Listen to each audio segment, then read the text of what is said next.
Hola, buenas tardes. Es un honor para mí coordinar este panel. En primer lugar, voy a presentar a la doctora María Inés Italiani, que va a disertar sobre ajustes razonables en discapacidad, visión jurisprudencial ante la Corte Interamericana de Derechos Humanos. La doctora Italiani es abogada por la Universidad de Buenos Aires, diploma de honor de la Universidad de Buenos Aires, diplomada en Derecho Procesal Civil y Litigación Oral en la Universidad Austral, integrante del equipo de defensa interamericana, representante de las víctimas en el caso Furlan y Familiares versus Argentina, que tramita ante la Corte Interamericana de Derechos Humanos. Defensora pública, curadora de la Defensoría General de la Nación, titular de la Defensoría número 3. Bueno, te cedo la palabra. Bueno, me voy a parar porque tengo mi power como para compartir. No sé si la tiene. Bueno, antes que nada, muchísimas gracias. La verdad que tuve la suerte de estar desde ayer, entonces escuchando todos los aportes. Realmente es muy enriquecedor. Me parece que una de las cosas más enriquecedoras también es poder compartir con colegas de otras jurisdicciones, escuchar distintas modalidades de trabajo, distintas prácticas. Me llevo muchísimas cosas y así que espero también poder hacer un aporte. Como les contaba, yo trabajo ante la Justicia Nacional y les voy a contar antes que nada un poquito cómo es el trabajo que hacemos los defensores públicos curadores, porque en la oportunidad de poder hablar con algunos colegas de acá me contaron que la intervención es un poquito diferente. Entonces me parece como que puede ser de utilidad para que vean en qué marco les voy a contar un poco algunas buenas prácticas de ajustes y alguna cuestión también que tiene que ver con el abordaje ante la Corte Interamericana. Los defensores públicos curadores, nosotros actuamos por designación judicial en procesos de determinación de la capacidad jurídica en el Fuero de Familia de la Justicia Nacional y somos 20. Dependemos del Ministerio Público de la Defensa, que el órgano de gobierno es la Defensoría General de la Nación. Esa designación, ¿sí?, tiene como distintas aristas. En una parte del proceso, cuando se inicia el proceso de determinación de la capacidad, somos defensa técnica de la persona involucrada en el proceso de determinación de la capacidad. Esto es importante porque nosotros ahora, por imperativo constitucional, convencional primero y constitucional con la Convención incorporada a la Constitución Nacional y también del Código Civil, partimos de la presunción de la capacidad y el derecho que tiene toda persona involucrada en un expediente de determinación de la capacidad jurídica a tener un abogado y, si no nombra un abogado, a que se lo provee el Estado, ofrecer pruebas, a ser protagonista en el expediente, que antes lo tenía muchas veces como un convidado de piedra. Pensemos que en la dinámica, por lo menos del Código Procesal Civil y Comercial de la Nación, que todavía está vigente, partimos de otro modelo, un modelo que ya comienza a decir el presunto demente. Entonces entendamos la lógica, dónde estaba parado ese modelo.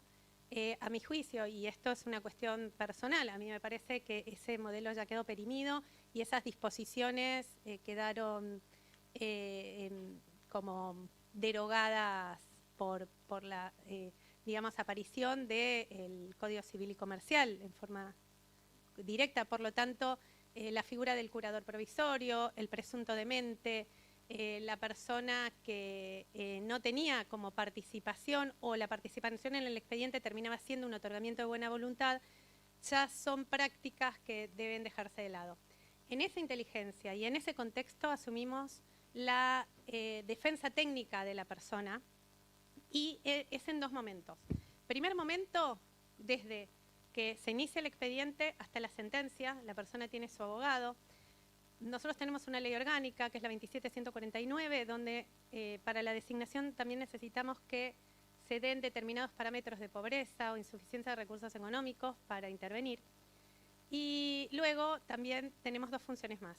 Defensa técnica, dentro de la defensa técnica también en la revisión de la sentencia, como apoyo jurídico cuando no hay familiares, referentes afectivos o alguien que la persona haya designado o esas personas no son idóneas. Y también como abogados del artículo 22 de la Ley Nacional de Salud Mental, cuando hay un proceso de determinación de la capacidad jurídica en trámite o ya con una sentencia, tanto sea en el ámbito nacional como en otra provincia. Porque el tema de las internaciones, la competencia la da el lugar de internación cuando hay una internación dentro de lo que es la Ciudad Autónoma de Buenos Aires. Así que tenemos una multiplicidad de temas. Desde esta óptica, que quería compartir algunas cuestiones que tienen que ver con los ajustes razonables.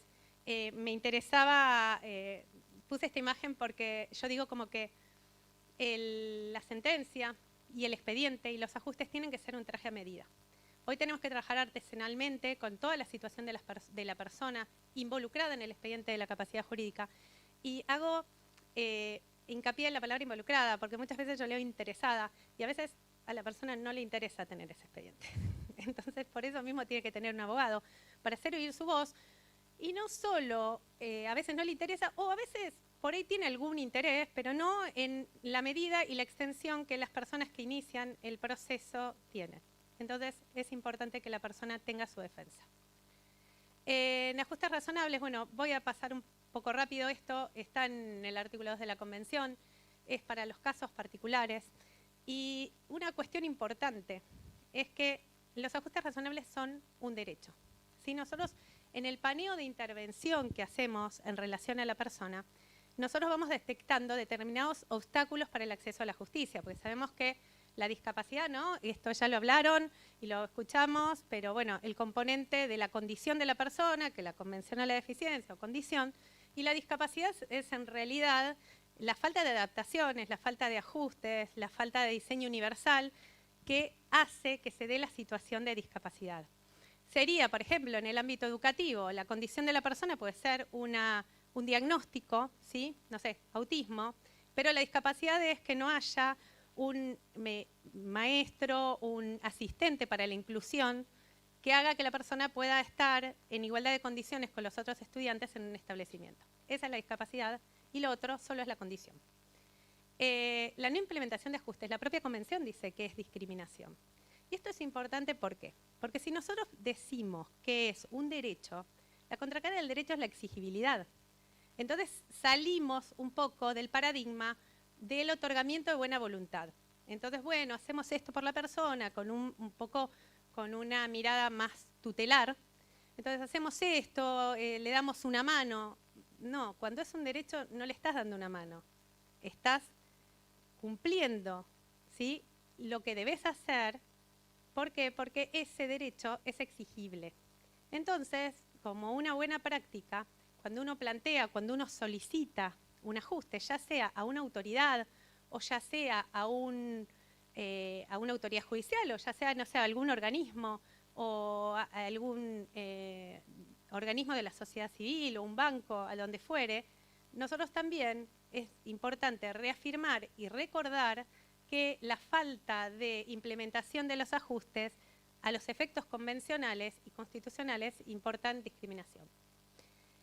Traigo esto para hacer también tener desde una perspectiva no constitucional, en el caso Huachalachimbo versus Ecuador, cuando habla de la discapacidad como categoría protegida por la Convención Americana, la Corte Interamericana dice que, digamos, o sea, las normas, las decisiones y también las prácticas de derecho interno, o sea, habla de las prácticas de parte de autoridades estatales o de particulares que pueden disminuir o restringir de manera discriminatoria los derechos de una persona con discapacidad. Entonces, ese es el tema. Las prácticas también pueden constituir discriminación. Ajustes. Quería referirme a varios aspectos de ajustes de procedimiento. Acá tenemos la clásica imagen de la justicia que tenemos en el Palacio de Tribunales, que es la justicia ciega. Justamente nosotros para hacer ajustes necesitamos ver. Y ver a esa persona en particular. Y ver cuáles son las problemáticas de esa persona en particular, escucharla y saber qué es lo que necesita. Y muchas veces también es muy importante para aquellos ajustes, más allá de lo que nosotros podamos ver, lo que podamos trabajar en equipo, saber que para esos ajustes también, muchas veces la persona es la propia que te da los elementos más importantes y más necesarios para saber qué es lo que necesita. Y vamos al caso Furlan, que estuvo presente para mi enorme alegría, porque tuve el honor de trabajar desde el 2010, cuando comenzamos con el caso, con la Defensoría Interamericana, Fernanda López Puley. Yo tengo acá a nuestro perito, el doctor Gustavo Moreno, que nos acompañó en el caso. El caso Furlan y Familiares versus Argentina es el caso paradigmático, ¿sí?, de no ajustes durante el procedimiento, de una adoración irrazonable de un proceso en sede judicial, de la no escucha de un niño y después de un adulto por todo lo que demoró el proceso con discapacidad. Y les cuento un poquito, por ahí lo conocen, algunos no lo conocen, así que hago una pequeña reseña. Sebastián tenía 14 años, él vivía en Ciudadela, todos los chicos del barrio iban a jugar a un predio abandonado ahí que está en Ciudadela del Ejército Argentino, que estaba abierto, o sea, no, era ya como que toda la comunidad sabía que iban a jugar, y dentro, en un momento, él estaba jugando, era un muchacho deportista, iba al colegio, tenía 2 hermanos, el mayor de 3 hermanos, y se le cae un parante muy pesado y en la cabeza, y a resultas de eso queda con secuelas incapacitantes bastante graves. Ahí empieza un derrotero enorme, y Sebastián y su familia pasan por muchos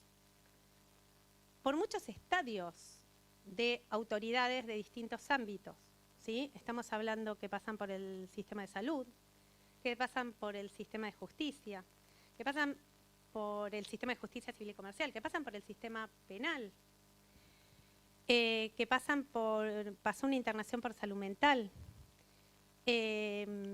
Sebastián también, digamos, Danilo, que era su papá, empieza a escribir cartas a todo el mundo, escribió cartas a todos lados. Y pese a todo esto, Sebastián recién, por ejemplo, obtiene el certificado único de discapacidad como 20 años después de su accidente. Pensión también, que se la consiguió él. Durante todo ese lapso pasó por muchos actores estatales y autoridades estatales, y no hubo una difusión de derechos y no hubo una atención integral de necesidades para esa familia, donde, y es una de las cosas que también reafirma la Corte, hubo como una combinación explosiva, que es pobreza con discapacidad. Porque cuando hay pobreza, el impacto de todas las limitaciones y todas las dificultades en acceso a derechos en materia de discapacidad es mucho más difícil. Bueno, a Sebastián las autoridades no lo pudieron ver. Y el proceso duró como 10 años. Le pagaron en bonos. Cuando necesitaba ese dinero para una rehabilitación, le pagaron en bonos que recién iban a tener su valor nominal a 10 años más. Imagínense, eso necesitaba una rehabilitación.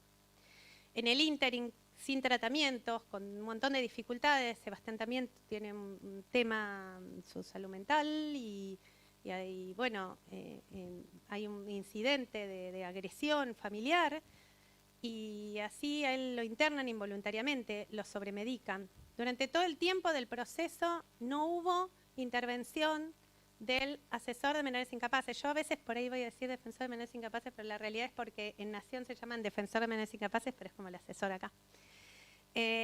No hubo intervención del asesor de menores incapaces, y en este fallo reconoce, y esto es una cuestión muy importante, porque la Corte Interamericana reconoce la figura del asesor de menores incapaces como una figura importante que podía incluir, digamos, para reforzar, habla de representación directa o coadyuvante para reforzar la garantía del interés superior del menor y luego las garantías que puede necesitar una persona con discapacidad. Lo importante para esto también es que no requería, el fallo de la Corte cuando incorpora esto, no requiere que la persona tenga un proceso de determinación de la capacidad jurídica en trámite ni una sentencia de determinación de la capacidad jurídica. Ante una situación de vulnerabilidad y de no acceso a derechos, este fallo, que es directamente operativo, puede ser invocado para que se habilite la participación del asesor de menores incapaces. Bueno, todo esto yo los invito a que puedan verlo porque no tenemos tiempo, yo podría hablar toda una tarde de Furlan, pero bueno, los invito a que puedan verlo, y todo esto llevó a la condena del Estado argentino, ¿sí? Control de convencionalidad, lo dice el mismo fallo, obligatorio, de oficio, y no solo con la Convención Americana, sino con los estándares de la Corte. Una buena práctica siempre es recordarle a los jueces esto. Voy a ir rápido, me quedan 5 minutos. La interdisciplina. Nosotros tenemos la suerte, los defensores públicos jurados tenemos equipo interdisciplinario. Tenemos un trabajador social por defensoría, compartimos un psicólogo entre 2 y compartimos un psiquiatra entre 6. Por lo tanto, arrancamos nuestra intervención con un abordaje integral, con escuchar una entrevista con la persona y con nuestro equipo. Y ahí podemos delinear una estrategia de defensa. Es importantísimo. El saber jurídico para estas cuestiones queda corto. Nos lo dice la Ley de Salud Mental, nos lo dice la Convención sobre los Derechos de las Personas con Discapacidad, cuando es una situación que tiene que ver componentes sociales también, componentes culturales, no nos podemos parar solo desde un saber médico ni el saber jurídico. Con esto nosotros vamos delineando una estrategia y tenemos distintas cuestiones. No sé, les quiero dar 2 o 3 ejemplos de abordajes que hicimos, por ejemplo, en el ámbito de la salud, o sea, personas que requerían hacerse un estudio médico, ¿no? Una colonoscopía. ¿Y qué ajuste tenían que hacer? Y es una persona que no tiene la posibilidad de hacer una preparación de una práctica compleja por sí sola y ya venía fracasando muchas veces con todo el tema de los derroteros de los turnos, porque por la falta de preparación. Entonces exigir a la institución donde él estaba internado que se hicieran, digamos, una internación clínica para lograr la preparación también. No es a veces tan fácil cuando los recursos son públicos.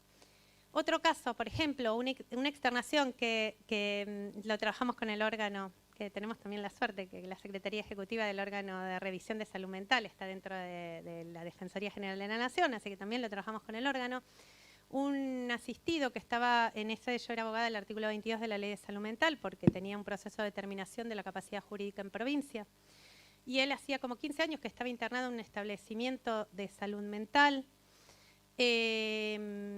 bajo otra mirada, otro paradigma.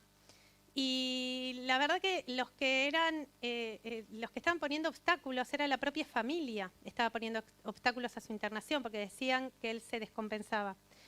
Nosotros empezamos, con mucho trabajo del equipo interdisciplinario, empezamos a sospechar que sus descompensaciones justamente eran porque estaba dentro de ese dispositivo donde no tenía actividades, donde su vida transcurría estar entre su habitación, caminar en un pasillo y esperar a pedir un cigarrillo que le daban cada como 3 horas.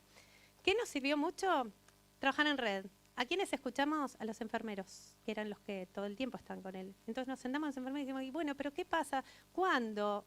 Voy a poner un nombre ficticio. Luis se descompensa. Y no, llora porque cuando tiene que esperar, ¿y qué hace durante el día? Y era eso, caminar. Entonces, bueno, la familia empezamos todo un trabajo muy arduo para lograr su externación, un dispositivo de carácter residencial, que es otra cosa, estaba de alta. Y la familia empezó a obstaculizar, y como dice la Ley de Salud Mental, o sea, el tratamiento no es a demanda de la familia, el tratamiento es la necesidad del usuario. Entonces, empezamos a conseguir vacantes en dispositivos y la familia iba, a ver, no porque no lo querían, pero tenían otra óptica, tenían miedo, y hablaban y les decían que él era una bomba de tiempo, que iba a matar a alguien, que iba a golpear a todo el mundo. Entonces, claro, se iban cayendo las vacantes y nos decían, ay no, justo se ocupó la vacante, ¿no? Entonces, un ajuste que hicimos, nosotros solicitamos una medida mordaza a la familia. ¿Vieron como las que escuchamos por los medios? Bueno, donde se obligó, la jueza obligó a la familia que cualquier manifestación que tuvieran que hacer en relación a la externación o propuesta se tenía que hacer en el expediente. Ni en los medios, ni en contacto con los posibles, digamos, lugares donde tenían vacantes.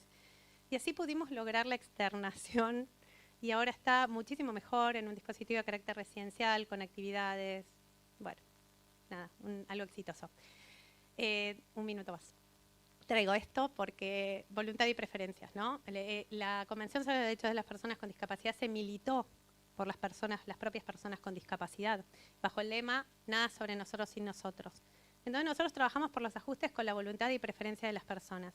Y también tenemos experiencias exitosas en plantearnos que la voluntad y preferencias a veces, en determinadas situaciones, cuando la condición de la persona es complicada, cuando ha habido un deterioro cognitivo, nosotros tenemos que historizar la voluntad y preferencias.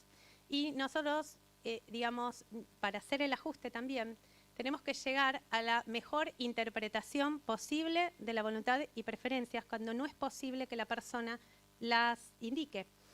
Esto a veces sirve, qué sé yo, hablar con la familia, con su grupo de amigos, si en algún momento habló sobre el tema, dio alguna precisión de qué quería hacer. Y 2 palabras sobre un tema que la pandemia nos dejó. Nos dejó la pandemia los medios telemáticos. Algunas evaluaciones se estaban a asesoría a mi cargo. Lo que hace es evalúa previamente si para esa persona en particular, no solo si tiene acceso a la tecnología, sino esa persona en particular puede, una audiencia por medios telemáticos puede reflejar la situación de la persona como para que sirva realmente como una pericia objetiva y clara de si necesita o no precisa apoyos para el ejercicio de su capacidad jurídica.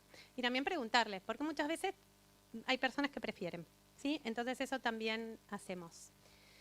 En el caso Furlan, una de las garantías de no repetición era hacer una cartilla de derechos. Y fíjense lo que dice la Corte, porque la Corte hace eco de que no todas las personas tienen acceso a la tecnología en igual medida. Y entonces le obliga al Estado Nacional a no hacer solo una cartilla de derechos digital, era una parte del tema del cumplimiento de la sentencia, sino que le obliga a hacer esta cartilla de derechos en formato papel y no estar solo colgada en las páginas de organismos, sino que sea entregada sobre todo por los efectores primarios, lo que no tuvo Furlan, por el hospital, por las escuelas. Tengo 2, ¿me dan 2? Bueno, un minuto más. Comunicación. Los abogados, bueno, hablamos muy en lenguaje críptico, tenemos como nuestro léxico, fuimos educados de esa manera, la universidad también nos tiene que entrenar de otra forma. Los invito, hay una red de lenguaje sencillo, hay un montón, creo que se llama Red Argentina de Lenguaje Sencillo, Lenguaje Claro, la pueden buscar por internet, hay un montón de bibliografía, está buenísima, tienen artículos y libros. Bueno, una práctica de la Defensoría, que es una réplica de la práctica de Defensoría 15. Cuando se inicia un expediente y me designan defensa técnica de una persona, yo les mando una carta en formato papel explicándole un poco de qué viene el expediente, presentándome, dejándole los datos del juzgado, dejándole mis datos y sintéticamente un poco cómo va a ser el trámite. Y me preguntan a veces, bueno, pero si vos viste por ahí en la causa que es una persona que tiene un deterioro grande, también se hace porque todas las personas tienen el derecho de ser tratados como un litigante en igualdad de condiciones. O sea, no importa, yo no prejuzgo a priori si esa persona va a poder o no. Todos van a recibir su notificación y después vamos a tomar contacto. Pero es un poco para, piensen que el iniciar un expediente es una intromisión del Estado en la vida de una persona, que puede tener muy buenos resultados y con un buen propósito, pero el proceso tiene que acompañar esto. Les acompaño esta cartilla. Esta cartilla es de un trato adecuado y tiene algunas definiciones sencillas, con un lenguaje sencillo pero no infantilizador, porque a la persona con discapacidad no le vamos a hablar en diminutivo, la sillita, bueno, no. Y esta cartilla la hicimos en un proyecto de cooperación con la Unión Europea. De ahí la pueden descargar. Lo único que tienen que hacer es que se vea quiénes fueron las instituciones participantes, pero está de libre acceso. Yo les envío la cartilla también cada vez que envío la carta. Otro ejemplo de una citación a la Defensoría. Antes las citaciones a veces se hacían como un telegrama policial. Es mucho más ameno contarle, bueno, quise comunicarme con vos, no pude, te vamos a volver a llamar, vení tal día, te vamos a escuchar con el equipo y bueno, si no puedes venir, llamame. Audiencias, ajustes, personas extranjeras, tenemos que tener a veces un intérprete. Muchas veces los pueblos originarios necesitamos tener también peritos, necesitamos expertos que puedan ilustrarnos en el tema de la diversidad cultural. Peritos intérpretes en lengua de señas sería como para hablar un montón. Hay un artículo muy interesante de Mabel Remón, que es la directora de AJUS, que está en Infojus, creo que en el primer tomo de Discapacidad, Justicia y Derechos, que habla de por qué no tienen que ser peritos intérpretes, sino solo intérpretes en lengua de señas. Poder entrar a una audiencia con referentes comunitarios, un horario, a veces las personas con discapacidad que toman medicación, les cuesta mucho levantarse muy temprano, una audiencia a 7:30 de la mañana es para que muchas veces que fracase, o si viven muy lejos, o si les cuesta trasladarse. Y después muchas audiencias, la persona no se puede trasladar y bueno, vamos con el juez, vamos con el defensor de menores incapaces, que acá sería el asesor, y voy yo, y vamos a su lugar de residencia, ya sea su casa, ya sea la institución en donde vive. Algo de entorno accesible, bueno, nada, 2 cositas de ajustes y géneros. Nos tenemos que hacer cargo de la interseccionalidad, ya se habló, no voy a repetir esto, solo contar 2 casos. Un caso, el caso M de María. Ella quería maternar a su bebé, había tenido un bebé, estaba con... No estaba tomando la medicación, estaba con una crisis, tenía que hacer su tratamiento. Una familia no continente que justamente tenía, cada vez que volvía a su casa era que tenía se descompensaba. Tenía su pareja que la podía ayudar, pero solo no se podía hacer cargo de ese bebé. Y donde ella hacía su tratamiento en el Hospital Moyano no podía estar con el bebé. Entonces el ajuste, y era muy difícil porque los organismos, si nosotros no diseñamos toda una estrategia viable para que ella pudiera tener su tratamiento, iba a ser la justificación para que a ella la separaran de la responsabilidad parental porque no podía tener el cuidado, porque no hacía el tratamiento, pero a su vez el tratamiento no le permitía estar con su bebé. Entonces lo que se hizo fue de tratar de organizar toda una red con la familia que tenía, porque la persona es la que es con lo que tiene, ¿no? No podemos esperar que tengan las situaciones ideales para poder diseñar una estrategia de acompañamiento y requerir un ajuste. Y ella pudo seguir viendo todos los días a su bebé y hacer su tratamiento para no perder la responsabilidad parental. Y la propuesta de los curas villeros, con mamás con problemas de consumo, también el problema, no se quieren tratar porque si se separan de sus hijos y empiezan un tratamiento, y sabemos que los tratamientos tienen sus vaivenes, después a veces son separados y luego no pueden sostener las visitas por los horarios que tienen, y son fundamento también para las medidas que se toman de poner a un niño en condición de adoptabilidad. Entonces, casas donde pudieran estar con sus hijos. Finalmente, solo para decir que estamos en tiempo de elecciones, la Defensoría General tiene una campaña del derecho al voto, seguro lo pueden ver en la página de la Defensoría General.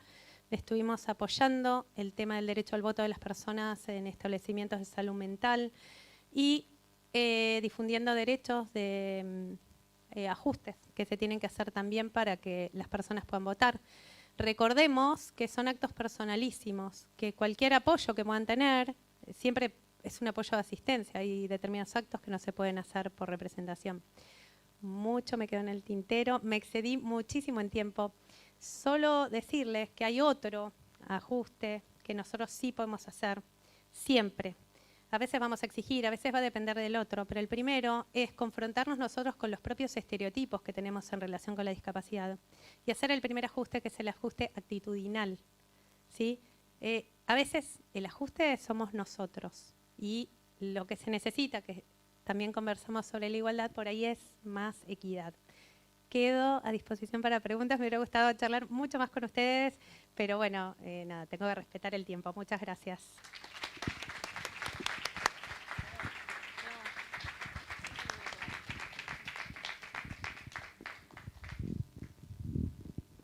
Bueno, muy interesante todas las propuestas para notificar a las personas. Bueno, vamos a tenerlas en cuenta.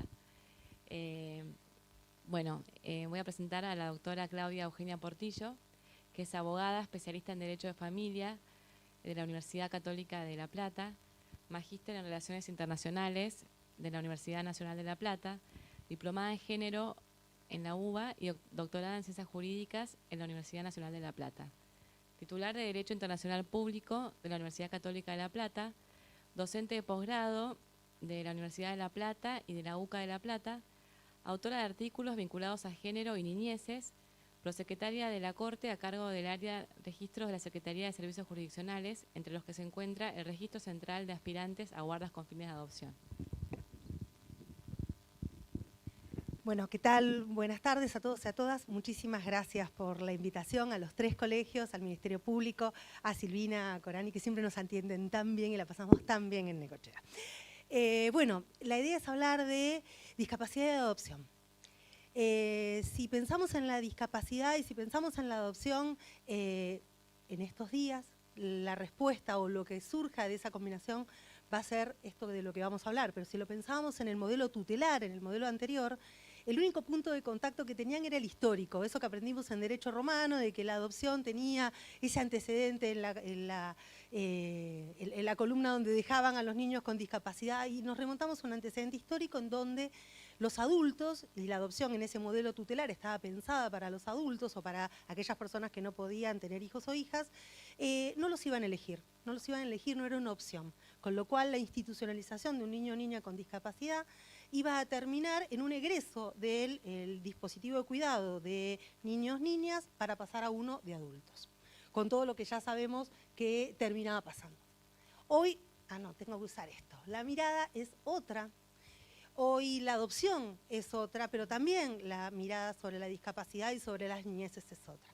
Esta protección especial y reforzada, este modelo de protección integral que está vigente ya hace muchos años, también modificó grandemente el Instituto de la Adopción, un instituto que ahora se centra en la infancia, que ahora se centra en el derecho humano de ese niño, niña, adolescente a tener y a vivir en familia. Y digo a tener también y a buscar una familia porque los principios que nutren al Instituto de la Adopción también han cambiado. Aparte del interés superior del niño, ese principio que transversaliza todas las temáticas de niñez, aparte del derecho de ser oído, aparte de los orígenes, de preservar los lazos fraternos, está el de la necesidad de agotar todas las posibilidades de retorno con familia de origen. Con lo cual, la discapacidad, vamos acá, va a ser un tema que va a influir en temas de adopción en tres aspectos que ahora vamos a ver. Cómo pensar discapacidad y adopción desde el modelo social. Cómo dejar atrás estos modelos que eran conculcatorios de derechos humanos, cómo pensarlo desde el modelo social con la mirada puesta en la igualdad y la no discriminación, una igualdad que además de ser sustantiva, que sea real, que sea estructural, que sea una igualdad participativa, que sea una igualdad que parta de las diferencias, y con eso parte de la dignidad. Estas igualdades y esta necesidad de pensar la igualdad con un espectro mucho más amplio del clásico, nos lleva a la necesidad de generar, pensar y aplicar, como decía María Inés, artesanalmente ajustes. Ajustes razonables, ajustes de procedimiento, y vamos a ver que estos ajustes que vamos a aplicar por defecto cuando el diseño universal no cubra adecuadamente las necesidades de ese niño, niña, adolescente o de los otros actores o de las otras partes que van a estar en el proceso de adopción, vamos a tener que aplicar ajustes. Y vamos a tener que aplicar ajustes de procedimiento, de los que ya vienen hablando, que tienen esa diferencia sutil pero importantísima con el resto de los ajustes. En cuanto a diseño universal, sí hay algunos instrumentos. Tenemos la resolución 2020 del año 19, que habla del lenguaje claro, donde la provincia de Buenos Aires adhirió a la red del lenguaje claro. Tenemos la ley 15189 también del lenguaje claro, y entonces tendríamos que poder referirnos, tendríamos que poder comunicarnos, tendríamos que poder interactuar con esos niños, niñas, adolescentes de manera clara, accediendo con un lenguaje que traduzca estos términos que a veces nos encanta usar, que evite los latinajos, que evite las oraciones inmensas que ponemos en las sentencias. Lo cierto es que a veces esto no pasa, esto hacia el diseño universal no pasa con nadie, pero menos con los niños, niñas, adolescentes, y menos con los niños, niñas, adolescentes que tienen una discapacidad. Más allá de la cuestión del lenguaje, tenemos una prueba piloto de notificaciones accesibles que se está desarrollando como prueba piloto en algunas departamentales y en algunos juzgados, una prueba piloto que por ahora tiene modelos de comunicaciones accesibles para niños, niñas, adolescentes y para personas con discapacidad, y que va nutriéndose un modelo y una propuesta que la llevó a la Suprema Corte Silvia Fernández, que está por acá, que la militó y finalmente se implanta en algunos juzgados y sigue adelante. ¿Alcanza eso? No alcanza. No alcanza porque, más allá de los ajustes de procedimiento, voy rápido con esto porque lo han hablado un montón, los ajustes de procedimiento, creo que si hay una causa para ver que no se aplicó ningún ajuste, es justamente la 118.472, que es donde justamente la Suprema Corte de Justicia de la Provincia de Buenos Aires se autoimpone dictar un protocolo para juzgar con perspectiva de género. Un protocolo para juzgar con perspectiva de género en 3 procesos en donde se dicta una única sentencia que por un lado tenía una cuestión de determinación, por el otro tenía una situación de adoptabilidad y por el otro tenía una situación que atravesaba todo ese grupo familiar. Acá todo se hizo mal y justamente es el decálogo de cuando no hay intervenciones adecuadas y oportunas, en donde no hubo perspectiva de género, pero tampoco hubo perspectiva de niñeces y menos perspectiva de discapacidad. Todo esto nos lleva a la necesidad entonces de pensar cómo restituir el derecho humano a tener una familia a este niño, niña y adolescente.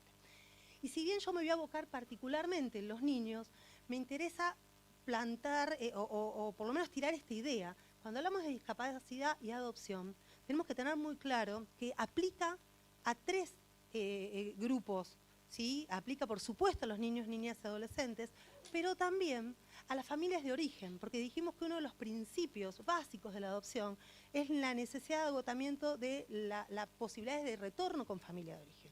¿Qué pasa cuando hay un papá, una mamá, sobre todo una mamá, que tiene problemas de salud mental, que tiene una discapacidad?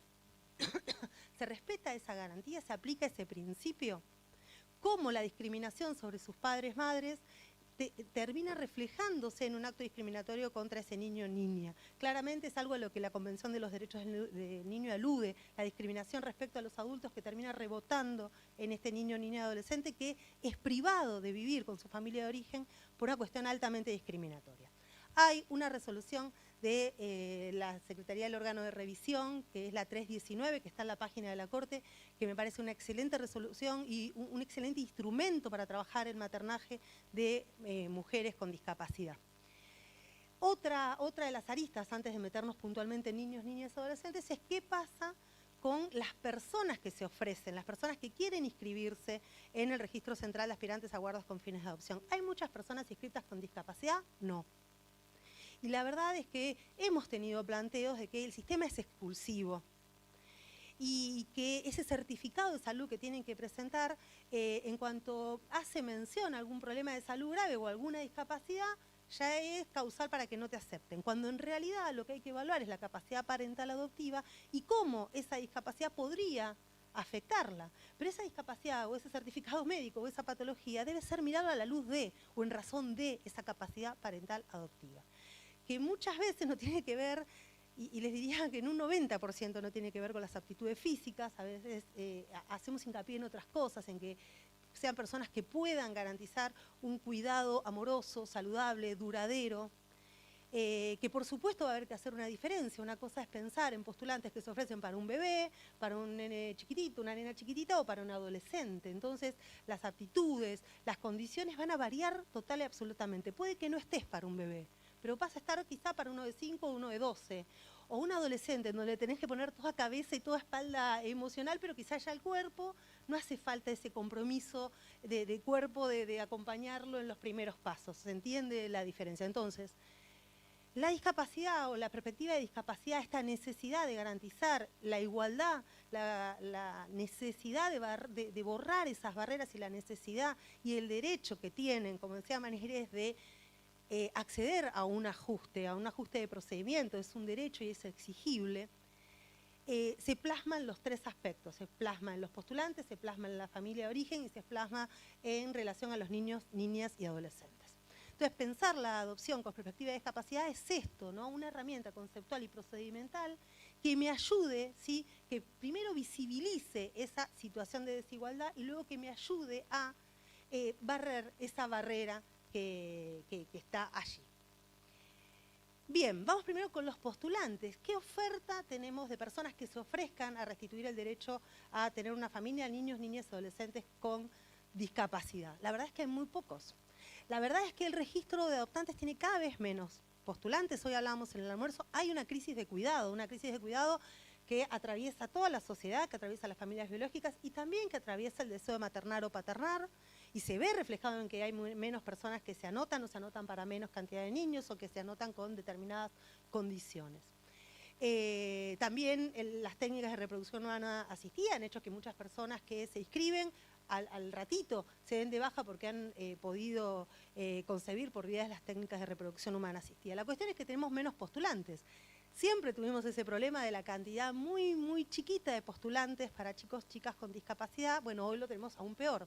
Fíjense que tenemos de alta es aquel postulante que está listo para ser convocado, listo, después podemos hablar 100 años de eso, 759, en alta provisoria 357, estos son los que le está faltando alguna cuestión, una evaluación, un trámite, una papeleta. Alta provisoria condicionada son los que los evaluamos y dijimos falta un poquito de horno acá, falta trabajar identidad, falta trabajar alguna cuestión que haga la adopción. Transitoriamente no disponible, la gente que está en vinculación, la gente que por algún motivo te dice tengo que viajar, no me llame por 2 meses. La cuestión es que tenemos listos para ser convocados 759. Si vamos a las edades, de esos 759, hasta 2 años hay 670. Hasta 6 años se ofrecen 340 y hasta 10 años se ofrecen 37, si no veo mal. Ahí.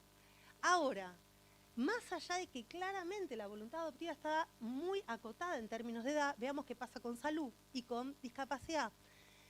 Si pienso o busco postulantes que se ofrezcan para niños, niñas y adolescentes con discapacidad, ¿sí? Y es esta segunda columna, cuando se trata de discapacidad mental o intelectual tenemos 3 en toda la provincia. Cuando tenemos o pensamos en discapacidad física o sensorial tenemos 24. Crúcenlo con edad, crúcenlo con, si tiene 6, quizá de los 3 me queda 1. Y si tiene 10, quizá no me queda ninguno. Problemas de salud también tenemos, sí, muchos postulantes para problemas de salud leves y muy poquitos para problemas de salud complejos, con una concepción de la enfermedad muy tremenda y muy diferente a la que tenemos de los adultos. Yo siempre en las reuniones de los postulantes les planteo esto. ¿Quién de acá toma una pastilla para la presión, para la diabetes? ¿Quién no va a hacerse masajes todos los días porque tiene algún problema motriz? ¿Quién no va al kinesiólogo? Bueno, ustedes entrarían en problemas de salud complejo todos. Ahora, al momento de ofrecerme, cuando pienso en la salud de los niños, niñas y adolescentes, tengo un estándar tremendo. Entonces, bueno, tenemos un problema de disponibilidad. Tenemos muy pocas familias que han asumido el modelo social. Ahora, ¿es responsabilidad de los postulantes? Y la verdad que no, porque el que le debe restituir el derecho humano a tener una familia a ese niño, niña, adolescente es el Estado. Y ahí es donde tenemos que tomar ese plus y garantizarle de alguna manera ese derecho. Cuando no encontramos a nadie en el registro de adoptantes, acudimos a la DENA-RUA, ¿sí? A la Dirección Nacional de Registro Único de Aspirantes a Guardas con Fines de Adopción, que nuclea todos los registros del país. Y cuando no encontramos a nadie, acudimos a las famosas convocatorias públicas, que son feas, que son el último recurso. Pero bueno, es algo así como una medida de acción positiva, 75 inciso 23, en donde el Estado dice, bueno, yo tomo hasta los últimos recaudos y voy por esto.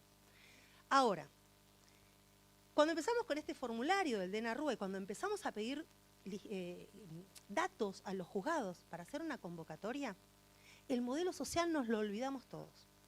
Le pregunto, ¿cómo es Juancito? ¿Juancito tiene trastorno? No, te estoy preguntando cómo es Juancito, no te estoy preguntando un diagnóstico. No saben lo que nos cuesta que esta planilla del DENA-RUA se llene como esperamos, sin llenar pura y exclusivamente el segmento del diagnóstico. Que nos digan, ¿juega? ¿No juega? ¿Con qué le gusta jugar? ¿Le gustan los perros? ¿Pinta? ¿Va al colegio? ¿Qué a él le gusta hacer? ¿Qué actividades no le gusta hacer? No hay descripciones de estas. El niño termina haciendo un diagnóstico. Y nos vamos dando cuenta porque la verdad que nos cuesta un montón sacarle un dato.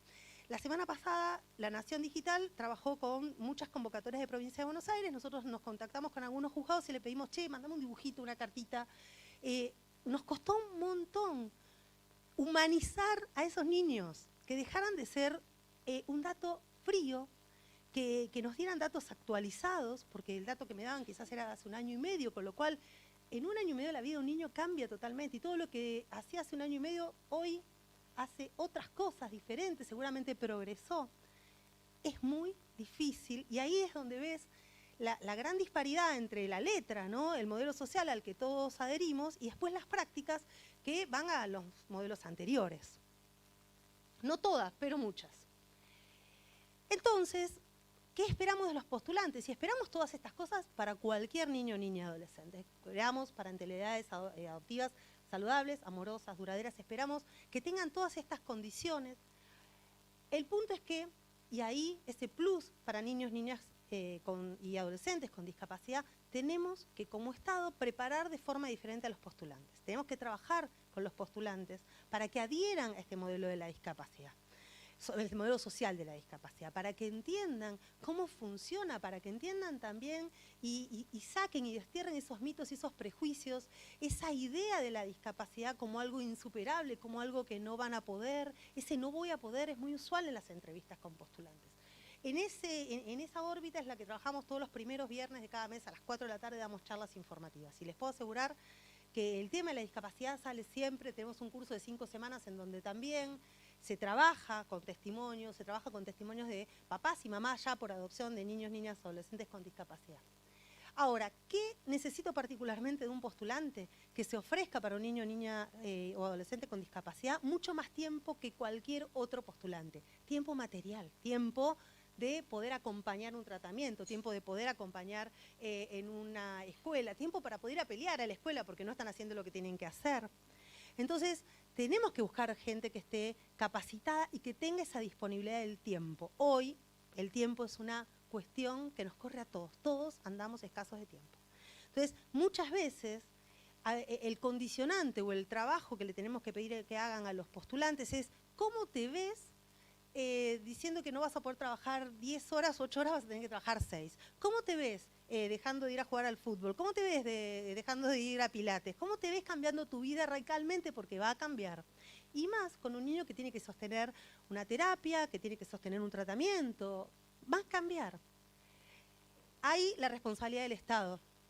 Ahora, también me parece que hoy la tenemos más fácil. Hace 10 años era muy difícil dar ejemplos en donde el modelo social hizo eco, en donde vemos que todo el tiempo, no sé todo el tiempo, pero muchas veces los medios, las redes sociales empiezan a mostrar situaciones de niños, niñas con discapacidad, que ya ahora no son niños, niñas, y que han podido tener una carrera universitaria, que te hablan desde la superación de diferentes barreras, que uno que es bombero, otra que es psicopedagoga, les recomiendo esa charla TED porque es excelente. Saqué de Ser Familia por Adopción los testimonios de papás adoptivos de niños, niñas y adolescentes con discapacidad. La verdad que leí toda la página de Ser Familia por Adopción, el segmento de discapacidad, y ahora voy a traerle algunas cosas que me parece que es importante saber. ¿Cuáles son los miedos de la gente? ¿Cuáles son las situaciones por las que atraviesa la gente? Porque si no es muy fácil. Nos quedamos con la idea de que qué mala que es la gente que no quiere adoptar chicos grandes, no quiere adoptar chicos con discapacidad. Y la verdad es que es la responsabilidad del Estado trabajar esas cuestiones y trabajarlas de estos ejemplos positivos. Vamos, vamos, vamos, vamos. Entonces, no se trata solo de las faltas de postulantes, sino se trata de el modelo social, internalizarlo en las prácticas y que los niños dejen de ser un diagnóstico, dejen de ser alguien que vemos por una camarita de Zoom, le hacemos hola, ¿de qué equipo sos? Y no lo vemos nunca más. Que me digan realmente qué puede, qué no puede, que ver y centrarse en lo que puede y no en lo que no puede. No controla el esfínteres, no tiene electroescritura, bueno, pero está bien, todo eso no. ¿Y qué sí? Porque seguro pinta, seguro le gustan los animales, no sé, juega con la tierra, ¿qué hace? Dejar, y esto me parece importante, de leer las manifestaciones de sufrimiento como patologías. Hay mucho trastorno desafiante, trastorno generalizado del desarrollo, y la verdad es que yo soy simplemente abogada, pero me gusta leer algunas cuestiones que tengan que ver con la psicología. Leía un libro de Beatriz Janina hace poco, de Federica Otero, y lo que te dicen es, che, el tiempo de institucionalización afecta claramente un montón de cuestiones que se confunden, o que también terminan retroalimentando, potenciando o empeorando. Porque no hay apego seguro, porque el chico ha pasado por situaciones vulneratorias de derechos, porque si no, no estaría ahí. Fíjense esto de la discriminación o de las situaciones múltiples o la interseccionalidad. Son niños, son personas con discapacidad, pero además son víctimas, porque si no, no estarían en una medida excepcional de protección de derechos. El 90% de los niños que están en una medida excepcional de protección de derechos han pasado por situaciones de violencia familiar. Entonces tenés 3 condiciones que se ahí retroalimentan. Y además, como decía Mariana, la mayoría son niñas, y entonces tenés 4, una cuestión de género también que atraviesa. Entonces tenés una niñita de 6 años que es víctima de abuso sexual, que está en un hogar, que no hay nadie que le brinde estas condiciones de apego de las que hablaba Winnicott, de las que hablaba Ana Freud. Y además de todo eso, querés que supere claramente estas barreras, y no, le estamos pidiendo que sea la Mujer Maravilla. La Mujer Maravilla no existe. Lo que sí tiene que existir es un Estado que esté ahí y que tome las medidas que tiene que tomar. Para eso me parece que hay que tener clarísimo el tema del tiempo. El tema del tiempo, y acá les traje, hay un informe del Hospital Esbarra, que es la Casa Cuna, famosa Casa Cuna de La Plata, que hicieron del servicio de fonoaudiología con niños que no tenían problemas del habla. Y dijeron, che, los chicos que están más de un año, ya estoy, tengo alarma. Eso es como un montón. Wow. Tiempo institucional es el tiempo, ¿ven? El tiempo es tirano. Me sacaste, ¿ves que el tiempo más de un año en 132 nenas que fueron trabajados en este trabajo, 39 mostraron lenguaje descendido, lo comunicacional y lo expresivo. Con más de un año, ¿sí? De 103 pasamos a 67, fíjense los porcentajes. Menos de un año, 28%, más de un año, 65%. El tiempo de institucionalización hace estragos. Y yo sé que también los tiempos son tiranos y que los plazos del Código Civil y Comercial o de la 14528 en el caso de la provincia de Buenos Aires son cortos. Sé que cuando hablamos de 180 días, los juzgados cuando les mando una comunicación me odian y lo sé. Y sé que a veces no se pueden cumplir, sé que a veces no es responsabilidad de los juzgados, pero el control de legalidad implica también hacer un control de plazos. Y hay que saber que cada día que pasa, no solamente porque lo dijo Fornerón, porque lo dijo la Corte Interamericana en Fornerón, en Ramírez, en LM, habló la Corte Interamericana de plazo razonable en un montón de otros fallos, pero estos 3 que tienen que ver con adopción, no solamente por eso, sino porque hay datos científicos de la medicina, de la psicología, de la fonoaudiología que te están diciendo que el tiempo de institucionalización está generando o profundizando situaciones, que está profundizando y generando barreras cada vez más grandes para que los niños puedan vivir un proyecto de vida autónomo, pleno, y que puedan insertarse o que puedan conseguir una familia o que podamos conseguirle una familia. Con lo cual, me parece que el tiempo es un factor importantísimo. Y acá algunos ajustes. Claramente, la cuestión del acompañamiento del Estado en las vinculaciones es algo que es un imperativo para todos los niños, pero para los niños, niñas y adolescentes con discapacidad es esencial. Es esencial para que se den estos 2 movimientos psicoafectivos de los que habla Federica Otero, la incorporación y la integración, esa que depende del postulante, del adulto, de la adulta, y esa que depende de la vinculación interrelacional niño, niña, adolescente, adultos. Tiene que ser un proceso gradual, participativo, informado. ¿Cómo vamos a informar al niño, niña y adolescente de cómo vamos a presentarle una familia? Ni hablar cómo le preguntaron si quería una familia, ¿sí? ¿Tenemos realmente recabada la información de ese niño, niña, adolescente de que quiere una familia o cómo la quiere? La verdad es que hay muy poco trabajado. Entonces ahí tenemos que hacer unos ajustes para que la información llegue de manera adecuada, llegue de manera oportuna, llegue de la mano de la escucha o de la resolución de escucha, la 878, adaptada a estas particularidades de un niño, niña, adolescente con discapacidad. Y también esa escucha tiene que ser adecuada cuando se trata de un adolescente que no quiere una familia por adopción, ¿sí? La verdad es que empezamos a trabajar esas opciones. Hace 10 años hablar de que un niño no quería ser adoptado era... Hoy empezamos a trabajar esa idea. Hay niños que no quieren ser adoptados. ¿Y qué pasa con los niños que tienen discapacidad? A nadie se le ocurre preguntarle. Ahora, cuando tenemos un niño que no puede ser adoptado y tiene discapacidad, ¿lo incluimos en el PAE? ¿Lo incluimos en un programa de autonomía? ¿Qué pensamos o cómo pensamos la autonomía de un niño con discapacidad? Ahí también hay que hacer ajustes. No es lo mismo la autonomía de un chiquito de 16 años, en donde vamos a ver qué oficio, vamos a ver si tenemos un referente. Bien, ¿cómo trabajamos la autonomía en adolescentes con discapacidad que no quieren o no pueden ser adoptados? Entonces, estas son las preguntas que me parece que tenemos que hacernos para trabajar ambos aspectos. Y acá, lo último, ya estamos cerrando, estos son comentarios que saqué de la página Ser Familia por Adopción del segmento de discapacidad. Fíjense, 2 de ellos hacen mención a, che, la verdad es que mi hijo no es un diagnóstico, ¿sí? Me dijeron que tenía un montón de cosas, pero lo que necesitaba era confianza. Cuando llegó a casa cambió y lo que me dijeron que tenía que era un trastorno oposicionista, no lo tiene. Y lo que me dijeron que tenía otro diagnóstico, no importa, no lo tiene. Ahora, hay 2 que me interesa mucho y que ahí sí el Estado tiene que estar muy presente. Y una de las mamás ya por adopción dice, che, el Estado es garante de derechos, entonces ¿por qué me dejó solo o sola cuando ese niño llegó a casa y tuve que pelearme con la obra social para que me lo incluyera? Ahí tiene que estar también el juzgado, ahí tiene que estar también el asesor, garantizando que ese niño va a tener una continuidad en la prestación de salud, que va a ser atendido adecuadamente. Y entonces lo tenemos que acompañar a ese postulante o esa postulante a conseguir la documentación, a pelear con la obra social para que lo incluya en las mejores condiciones posibles, a ver si en la escuela, a acompañarlo para que lo anote en la escuela, cómo lo anota, de qué manera. Hay gente que se baja de una postulación porque quizá en su pueblo tiene un solo colegio y que sabe que es expulsivo de niños con discapacidad. Entonces te dicen en las entrevistas, yo no puedo porque sé que acá no va a funcionar, no voy a poder.